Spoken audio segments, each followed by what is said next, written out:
O que eu poderia dizer? Sobre o Rodrigo, ele é muito conhecido no seu blog, nos seus artigos do Globo, nas suas várias intervenções públicas nas causas liberais. E como fazem os americanos, né, sempre começa com uma piada. Eu não tenho muita piada, mas a gente sempre tem aquela coisa das boas e más notícias, né? E a gente sempre começa pelas más notícias. A má notícia é que ele é do setor financeiro. A boa é que ele não é um loiro de olhos azuis, como diria o Lula, né? Então não é responsável pela quebra de Wall Street ou pela crise financeira internacional. Mas tem mais má notícia, enfim, para quem comprou o livro, que como ele é do setor financeiro e não gosta de perder, ele tem aqui um certificado de aposta, né? Vocês já viram no final. Então é uma aposta viciada, porque ele vai ganhar, evidentemente, né? Esse é o lado do setor financeiro, é uma aposta de que os países que mais estiverem do lado do mercado, né, do empreendedorismo privado, vão se desenvolver mais, e os países mais estatizados, como infelizmente é o nosso, vão se desenvolver menos. Ou seja, mas é uma aposta viciada, uma má notícia para vocês que não vão ganhar nessa aposta, mas terão o prazer de desfrutar, como eu tive nesse livro. Não é aquele levantamento tipo BNDES do que foi feito, quanto arrecadou, mas é um panorama absolutamente completo de todas as privatizações, desde a indústria pesada até o corpo humano, né? Passando, claro, pelas experiências históricas do Brasil, referências internacionais, enfim, todos os argumentos sensatos, de bom senso, até de senso comum, ou de lógica econômica, que levam à única conclusão possível. Enfim, os países com alta intervenção do Estado são os que menos crescem. Isso não é nenhuma opinião, não é um achismo. Vocês pegarem dados empíricos, né, da OCDE nos últimos 40 anos, você tem uma correlação absolutamente linear. Quanto mais carga fiscal, quanto mais intervenção, menor crescimento, e isso é uma evidência de tão eloquente, não é, que a gente fica até meio desesperado em saber como é que o Brasil não aprende a lição nos últimos 30, 40 anos, como é que a gente está revertendo, né, com companhias estatais sendo criadas. Mas, enfim, esse é o livro, e tem muito mais coisas, então acredito que o Rodrigo poderá expor os pontos que ele considera relevantes. Vamos lhe dar assim, uma meia hora, 40 minutos, e depois nós passamos as perguntas, ok? Obrigado. Obrigado, Paulo. Acho que você resumiu muito bem já, né, o que eu tentei passar com esse livro. Eu dividi ele em algumas partes, né? A primeira parte do livro são argumentos um pouco mais teóricos, mas num linguajar bem leigo, né? Sem nenhuma arrogância de academia, coisas que inclusive eu detesto. Às vezes parece ter um verniz de profundidade proposital que oculta mensagens não tão profundas assim. A gente vê isso aos montes aí, né? Então é uma linguagem bem simples, realmente, para tentar explicar uma lógica, na minha opinião, bem simples também, de por que as pessoas se preocupam mais com aquelas coisas que lhe dizem respeito, né? Em uma espécie de círculos concêntricos. Primeiro eu me preocupo mais com a minha família, depois com meus amigos, meus vizinhos, e no final lá do meu ranking de interesses, os chineses e por aí vai, né? O que deveria ser muito óbvio para todo mundo não foi tão óbvio assim para alguns filósofos, como Rousseau, por exemplo, que vendeu essa imagem, né, de abnegação, de um ser humano, um novo homem bom e altruísta, que acordaria então diariamente preocupado com a seguinte questão: o que eu posso fazer para a humanidade? Né? São pessoas que costumam amar a humanidade, mas não se dão tão bem assim com o próximo, né, de carne e osso. Tanto que Rousseau abandonou seus 5 filhos no orfanato.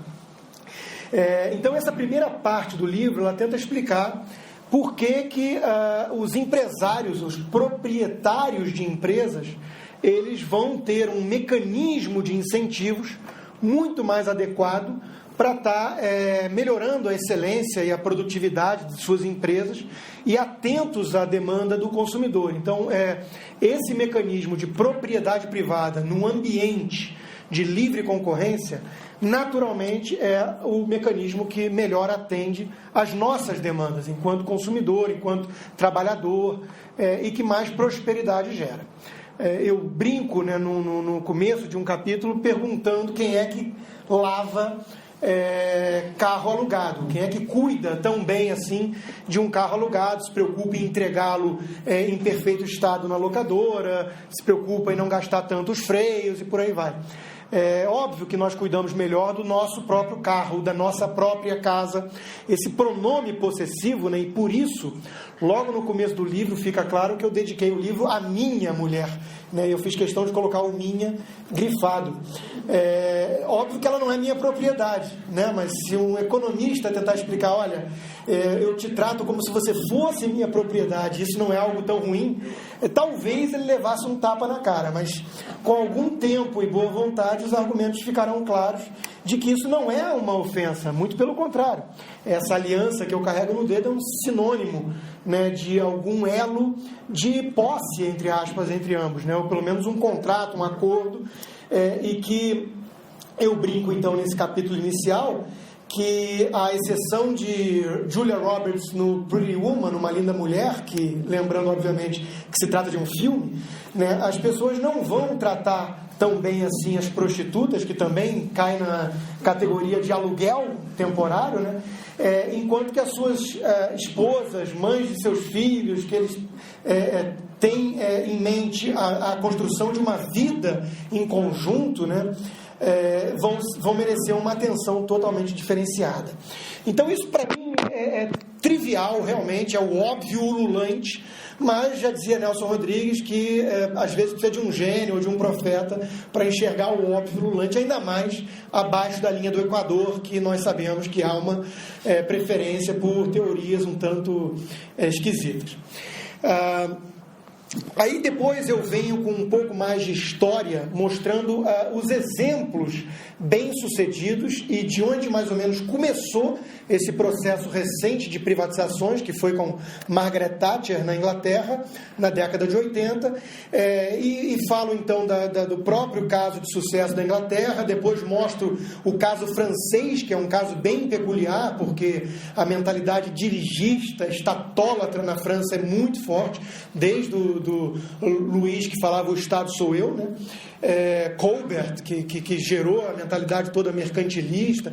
Então, a própria França, que teve, nessa mesma época que Thatcher estava colocando em pauta essa agenda reformista, pró-privatizações, Mitterrand, um socialista, era eleito na França com uma agenda totalmente contrária.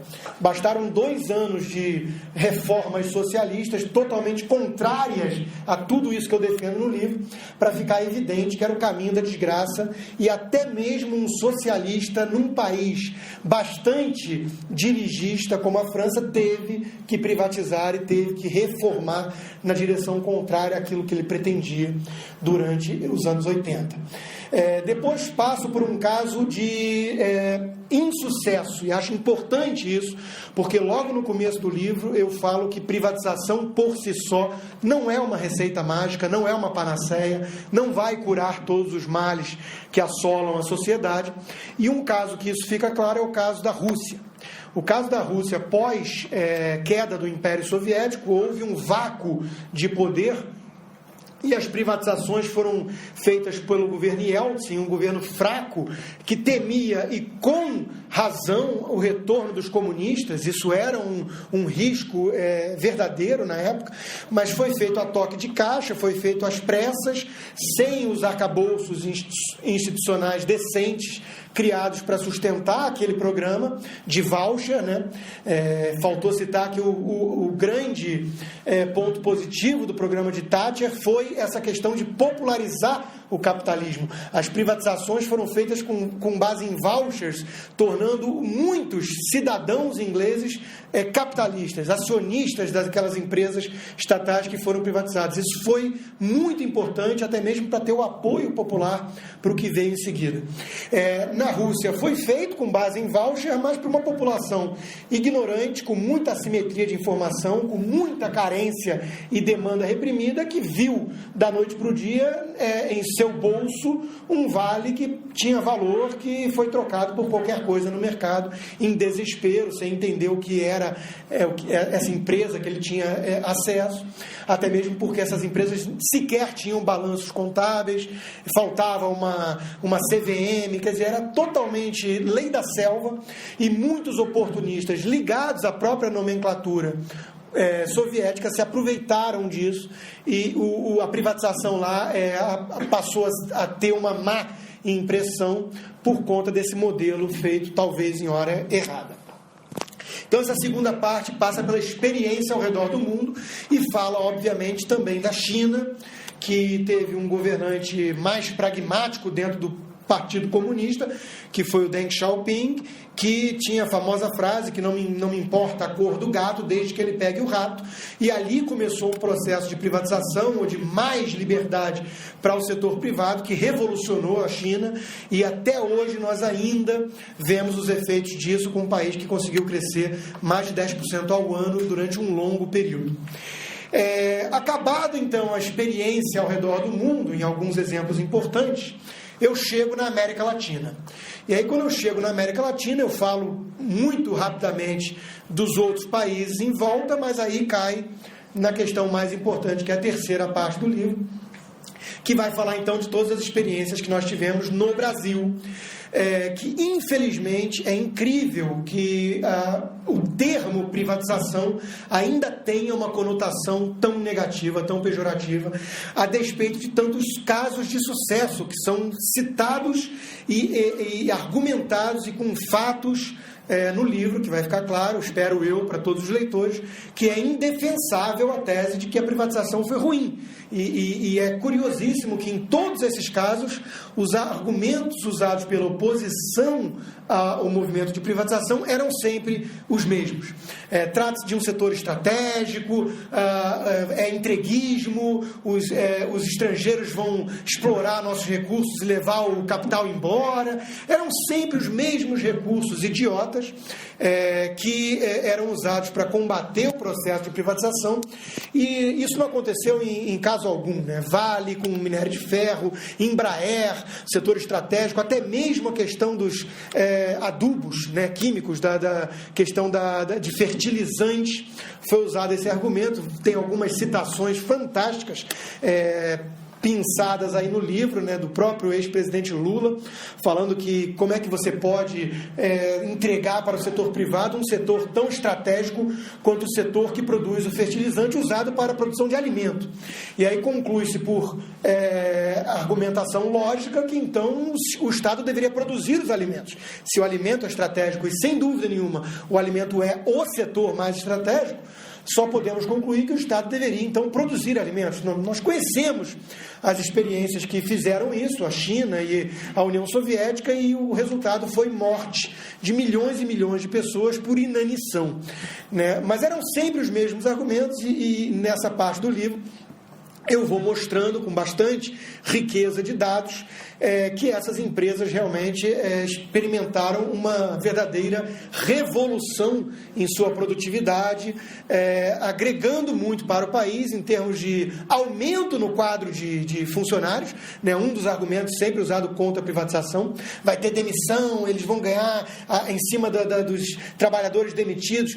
Num primeiro momento, quase sempre ocorrem demissões, sim, porque toda estatal acaba se tornando um verdadeiro cabide de emprego com muita gente encostada, por conta do mecanismo de incentivos inadequado, né? Você não consegue tão bem assim numa estatal premiar a produtividade, o sucesso, e punir a incompetência.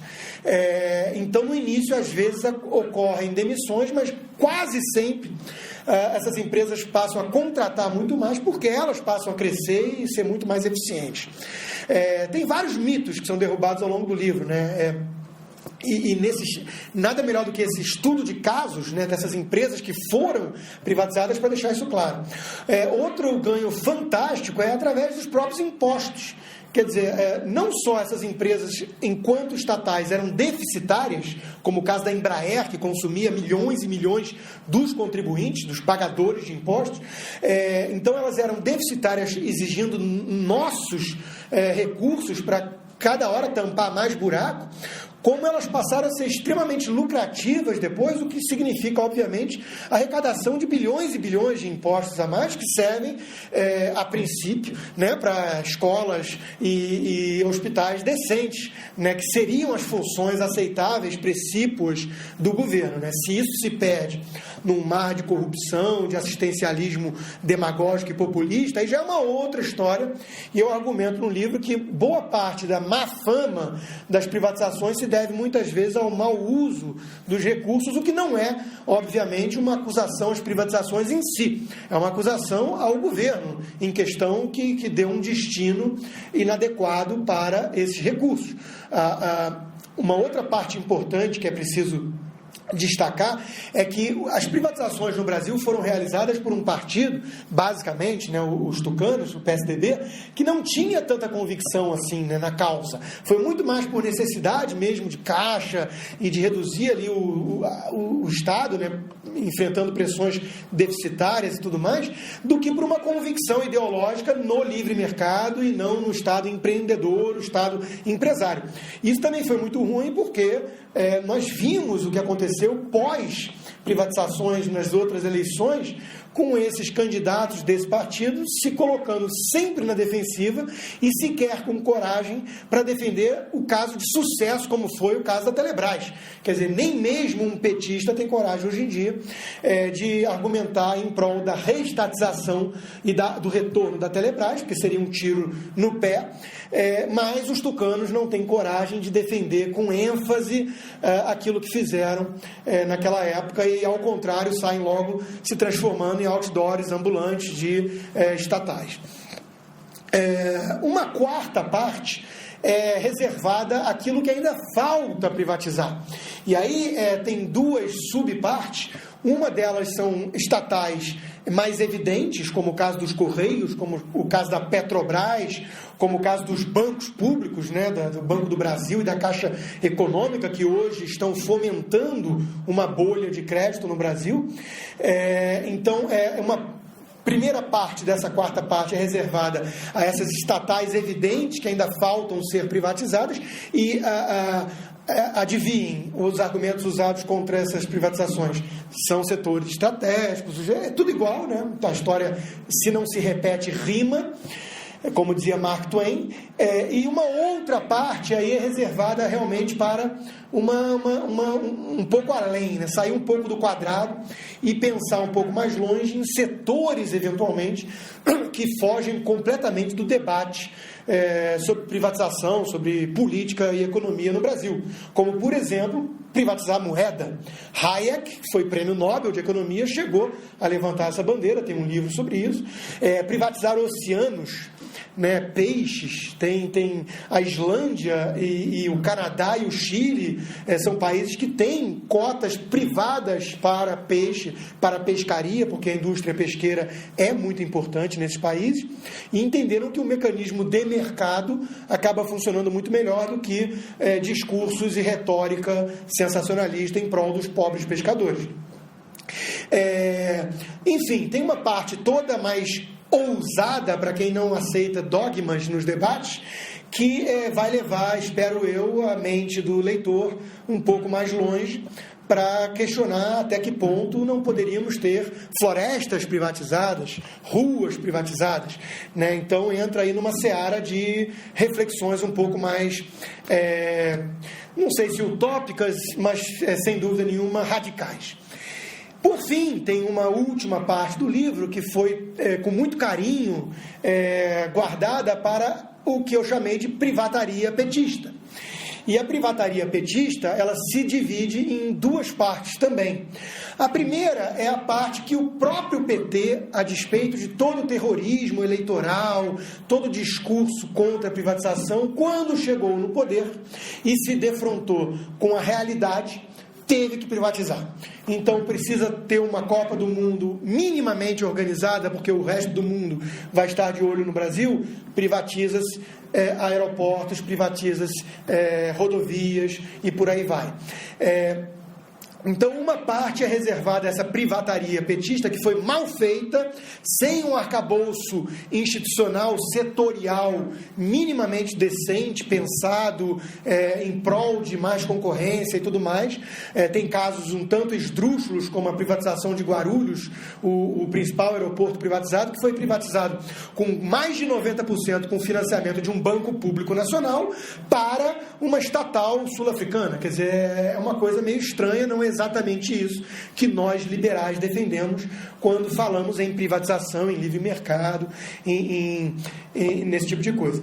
E uma outra parte da privataria petista, né, provocando aí, sem dúvida, o que ficou conhecido como o livro do jornalista Mauri Ribeiro Júnior, Privataria Tucana. Eu li o livro por conta do meu projeto e realmente confesso que não fala nada sobre privataria. Eu fiquei um tanto decepcionado. Não fala nada sobre privatização. É um livro de acusação a uma pessoa, a um político, José Serra, e fala de Cayman, fala de um monte de coisa, mas não fala sobre privatização em si.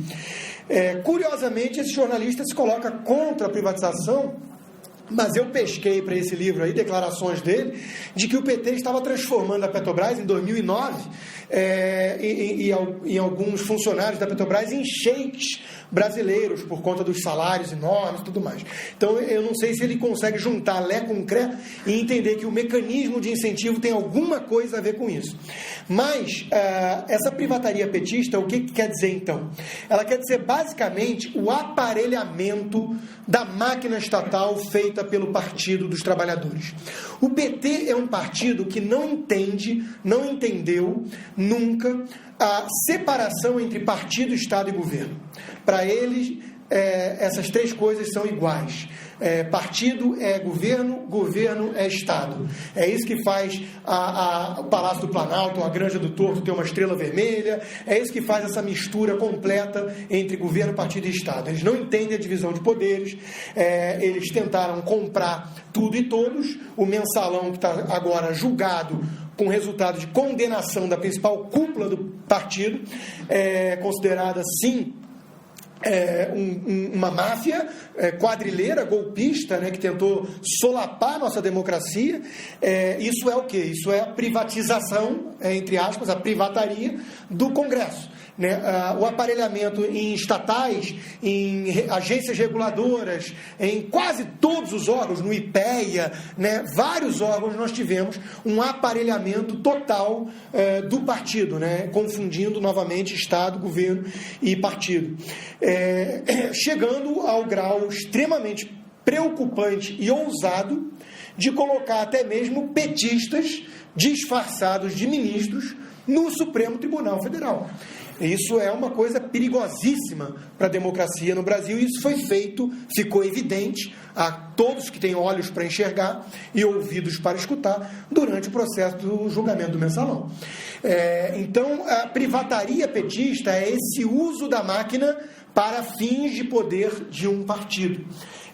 E há uma simbiose muito preocupante entre partido e grandes empresas. Isso é outra grande falácia da esquerda, que é acusar os liberais de defender o grande capital, o grande empresário e tudo mais.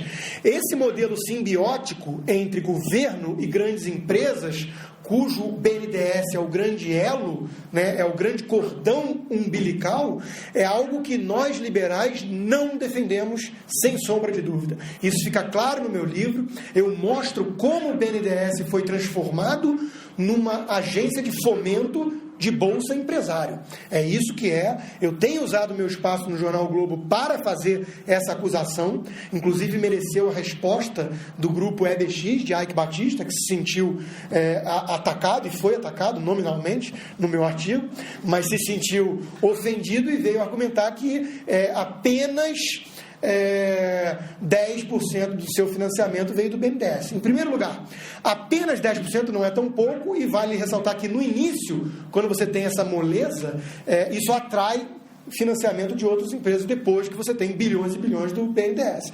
Segundo, não é apenas o BNDES que existe como forma de privilégios de grandes empresas no Brasil. Qualquer um sabe disso. São burocracias, são coisas que só alguns empresários conseguem, né, destravar certos entraves ambientais, burocráticos para construir certas coisas.